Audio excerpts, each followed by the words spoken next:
Hey guys, this is DCHL Devin here, and welcome to another how to play and how to buy for the Easterling force. Now this is actually one of the smaller forces in the game, but nonetheless a very amazing one. A lot of people look forward to this army and really want to know, how do you play this? What are the pros, the cons, the strategies on how to use this force? And for our beginners, they want to know how to buy it. Well, that's what this video covers. So let's go ahead and get down to it. What are the pros of this army? The Easterlings, first off, it should be noted that there is a Fell Beast option. This is huge. In a game where Fell Beasts are a bring-it-all version of combat, magic, and monsters, this is an incredible option to have in your force. Now, granted, Mordor has about 9 of these guys, but having one of these is still a fantastic option for an army that has many of its own different pros than a traditional Mordor army.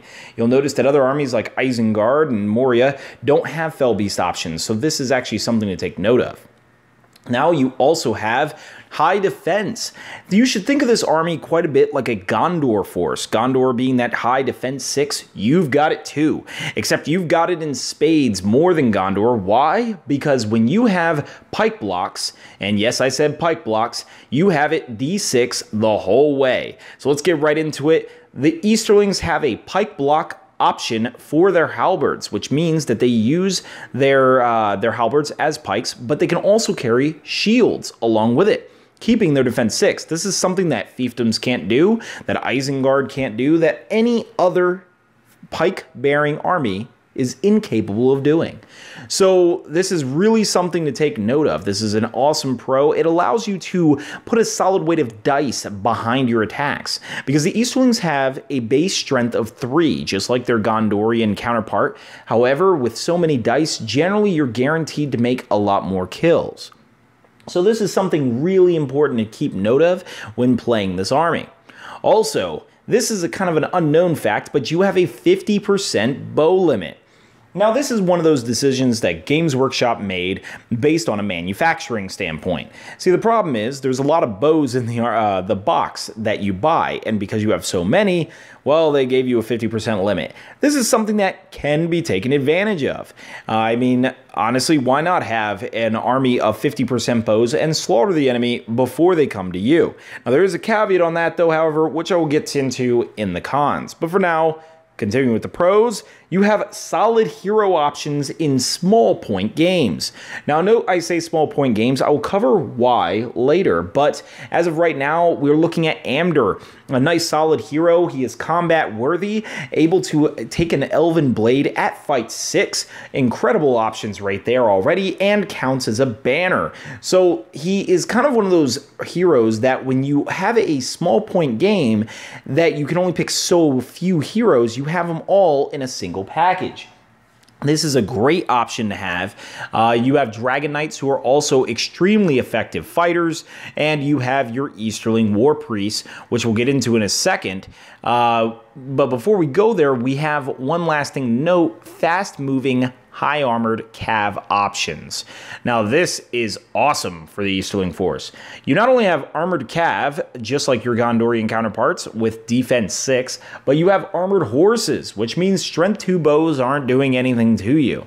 You have 6 to wound for both combat and range.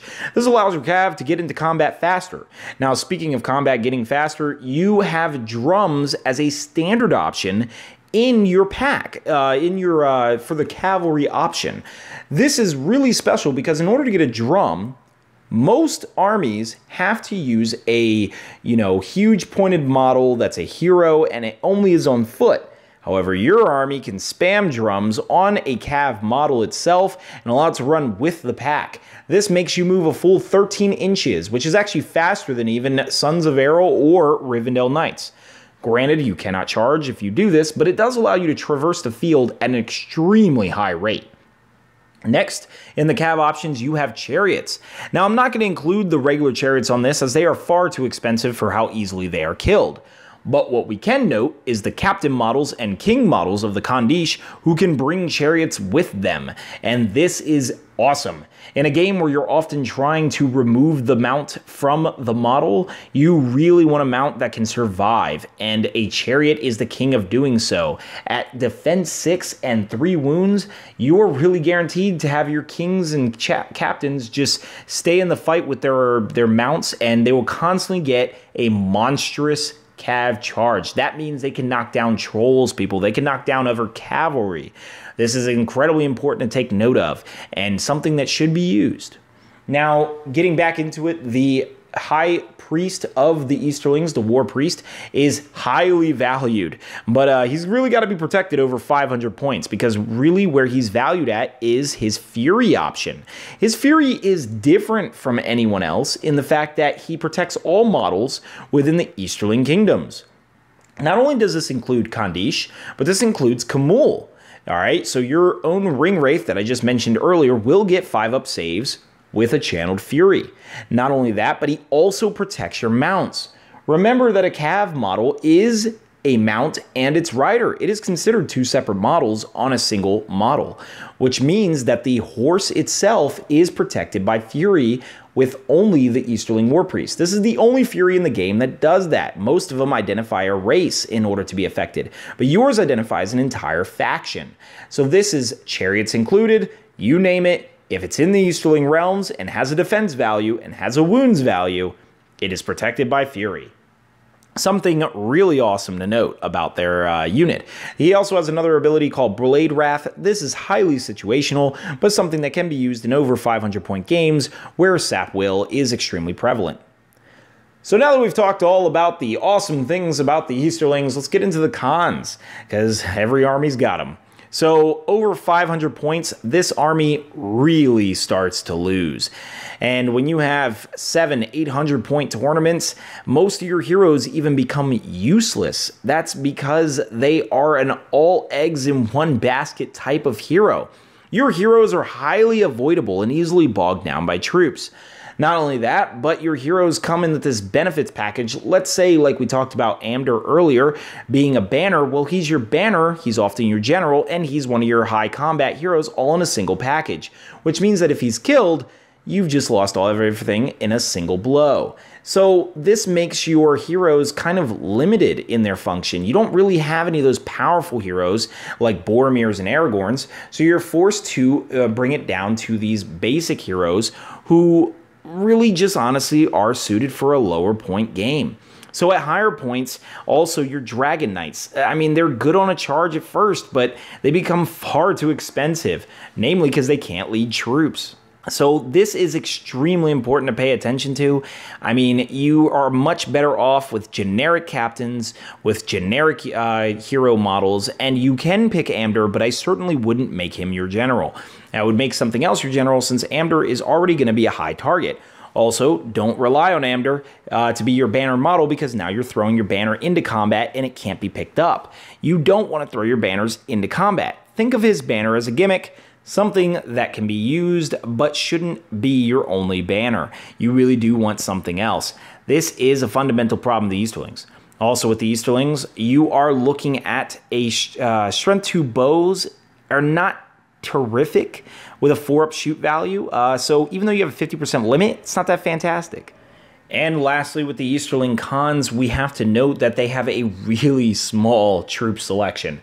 You don't have quite the plethora of options as, say, Mordor, who has their own book, or even Gondor, their counterpart, whom has siege weapons, has access to multiple different types of archers, and different types of foot models, and different types of elite models. You really don't have any of that. You just have black dragons, which are a simple upgrade, and you have your cav models. So with that lack of options, you really have to work with the limited stuff that you go with, and that makes the Easterlings kind of sad because they're such an incredible force. It's really unfortunate that they have to have only 2 pages worth of any type of real units. So with that, and just a few cons, the awesome pros of this army, let's go into how to play. Now, the trouble with Easterlings is the fact that in order to play them, you really have to base your army off the number of points you have. Now, this is different from most forces in the fact that all you have to do is just kind of scale up. But with Easterlings, you actually play completely differently. So, for instance, at under 500 points, I would absolutely recommend the Pike Blocks. You bring in Pike Blocks, crush your opponent with weight of attacks, and absolutely bring in those higher point heroes. I would bring Amdur. The all-in-one package is a welcome addition to an army that really doesn't have that many points to use. You should absolutely bring your Khandish Kings and such like that with Chariots. These are great options. But at over 600 points, you start to see Ring Rays. Ring Rays are really, really troublesome. Now, before I begin on that, if you're playing only red versus blue games, which is good versus evil only, then this is all really irrelevant. In that, I would absolutely bring a War Priest and bring a lot of heroes whom really won't be overwhelmed. But in normal games, you're going to go up against anything and everything, so you should consider Ring Rays to always be a possibility. So at 600 points, avoid Pike Blocks and instead go a single line of D6 Easterlings. You want 2 ranks actually, if possible, and just simply overwhelm your opponent through weight of attacks. If you start to go into Pike Blocks of 3 ranks, then you're really, really limited and bogging you down becomes extremely easy. Now, if you happen to use those Pike Blocks, make sure to put your Black Dragon upgraded units in the back. Do not upgrade your entire formation to Black Dragons. Now, the reason why is because your Fight 4 transfers all the way to the front. So if you put them in the back, then that means you have an entire phalanx of Fight 4. Now, it is noted that they have a Courage of 4 when boosted up. However, your Easterling War Priest does a great job at, making sure that your models are able to make the charge. So after that, if you're in a 600 plus point game, you also need to consider bringing a lot more Cav. You're going to need to surround your opponent. So not only do you want lots more Easterlings in a 2-rank file where you can overwhelm your opponent, you need Cav to keep them trapped, keep them bogged down, because you don't have that high strength. You need as many attacks as possible. And now that you don't have your Pike Block anymore, you have to overwhelm them with a majority of fast models, of quick models that will be overwhelming.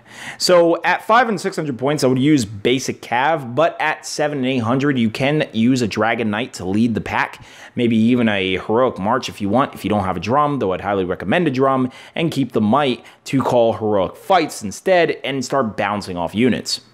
Now, as far as Chariots in higher point games, I would once again still keep them toward your heroes only. Do not use Chariots for lower point games at all, really. If you can, if you want to have that sort of aesthetic and such, but however, without the lack of monsters and big units, your Chariots won't see as much of that option where they are needed, and they end up becoming these giant bases that are kind of irrelevant. So I would actually keep them for bigger point games where they can be better utilized. Now, as far as allies, we're talking about Mordor, Isengard, and Harad. These are the armies that work best with the Easterlings for the most part. If I have to pick one, though, I'd pick Harad very easily. Harad is a natural fit for the Easterlings, bringing in that Fight 5 all over the place, bringing in a lot of that hard-hitting power, a lot of that bow fire that they are already missing. You can bring Isengard for their strength and hard-hitting core, but you're going to kind of find yourself trying to fight over who is the better phalanx. Ultimately, if you do pick Isengard, you can use the Easterling Cav, whom are far better than the Isengard Cav options. And that goes the same for Mordor as well. Mordor, though, however, is probably bringing in another Fell Beast. Now, if they don't really fit quite as well with Angmar or Moria, since Easterlings are human profiles, and Angmar and Moria seem to benefit orc profiles and such. So I wouldn't really bother allying with that. Plus, it really doesn't honestly feel thematic at that point. Now, at 800 points, such as Nova Open and such, you're going to be looking at powerful heroes that allow your Easterling Horde to work. Remember, I said in the How to Play part, you're going to want to horde out at larger point games. Do not be concerned about a Pike Block at 100. It is too easy to bog down. So you want powerful stuff. Any types of trolls, Shelobs, stuff like that, any types of big heroes, Shagrats even included, you're going to want those guys who hit hard and create threats that the Easterling allows them to move forward and that ring rays have to focus on. Alright guys, so now we get into the how to buy portion of this video. And in this how to buy, you're going to want to start focusing on what is it that I need to just play this game. Alright, now keep in mind guys, this is not for the players who are already veterans of the game. This is a basic overview of how to buy. This is for those just getting in the game for under $100. Also, this isn't meant for tournament players because a lot of times I often encourage proxies. Sometimes that's just simply the easiest way to make an army very quickly. So if you're going to a tournament where you're playing WYSIWYG, or what you see is what you get, then you just simply have to get the model that you want. Now, another disclaimer about this, I am not talking about eBay. I'm not talking about the North American Trading Group. I'm not talking about any of those, or buying from a friend. Obviously, those are the cheapest methods in order to buy your force. However, eBay prices are fluctuating. So you can't control the prices. I can't tell you what's available. It's completely dependent on everything that's going on. So at this time, I just want to talk about a player who's walking into Games Workshop and wants to walk out with $100 of a full force. So let's talk about a 400-point army that you can get. Now, unfortunately, with the limited options of the Easterlings that I've mentioned earlier, you really only have one of two options. You can either go an all-infantry force, or you can go an all-cav force. So if you go an all-infantry force, then what you want to do is buy 2 boxes of Easterlings. Now keep in mind, this only gives you 4 pikes. So you're not really getting much. You're actually getting a small little rank of pikes, but then the rest of them are... so basically you get 4 units that are 3 deep, and then the rest are 2 deep with bows. So that's just kind of how the Easterlings are. Getting their pikes is an absolute pain. Now, when you're just starting off, you can convert things into spears. Halberds are a bit hard to convert for a new player, just beginning the game. But you can try to just get as many spears as possible. But overall, you should be satisfied and fine with the fact that you do have 4 pikes. Just put them, or I'm sorry, I said 4 ranks deep. It's actually not 4, it's 2 ranks deep. Or I'm sorry, 2 columns of 3 ranks because you have 4. Here's the deal. If you're just starting this game, you really shouldn't be focusing on Pike Blocks with Easterlings because it is way too difficult to pull off. The models are very hard to get. If in that case, you're going to want to start gravitating toward eBay where you can get the pikes in bulk a lot easier. But for right now, pikes are really hard to get. Start focusing on just a front rank of sword troops with a back rank of bow fire troops. That's really where you're going to start off. Then buy a command pack. A command pack gives you a Dragon Knight, a Captain, a Banner, and a War Priest. This is actually very suitable to starting the game with those 2 boxes you just bought, and that is everything you need just to kind of start the game pretty heavy. If you want, you can make your Easterling Captain Amdur, the Dragon Knight, or the Dragon King, I guess you can call him. But otherwise, you can use the Dragon Knight himself to be Amdur, whatever. I would imagine just proxying any of those would help you bolster up your points and allow you to play the game at a higher point level, though it would stick at 400 points for a beginner. Now, if you want to go the all-cav route, then 2 boxes of Cataphracts and a box of Warriors would be sufficient.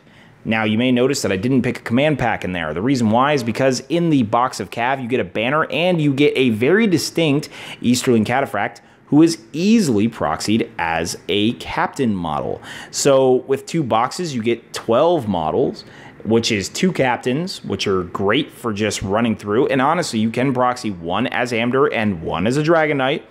Nothing wrong with that. Amdur can lead the rest of the 11 Cav models, and the Dragon Knight can be by himself. And then after buying those 2 boxes, you're going to start to notice that you have $30 left over. What you're going to do with that is buy the box of Warriors. This allows you to have dismounts for your Cav models. Now, granted, you only have 12 models. You're going to have to get real familiar with heroic fights and heroic strikes in order to win the day on that one. But it is a 400-point force if you upgrade them all to Black Dragons, you add the drum, you add the banners, you add Amdur and the Dragon Knight, or just use captains. You can actually get a pretty high-pointed army to work for you. So alright guys, that is it for the how to play and how to buy of this faction. Let me know if you guys have any questions, any suggestions, or any recommendations as far as what do you want to see next, how do you play this force better, or maybe you wanted to hear something else as far as this faction. Let us know and we will put it on a video. Thanks for watching.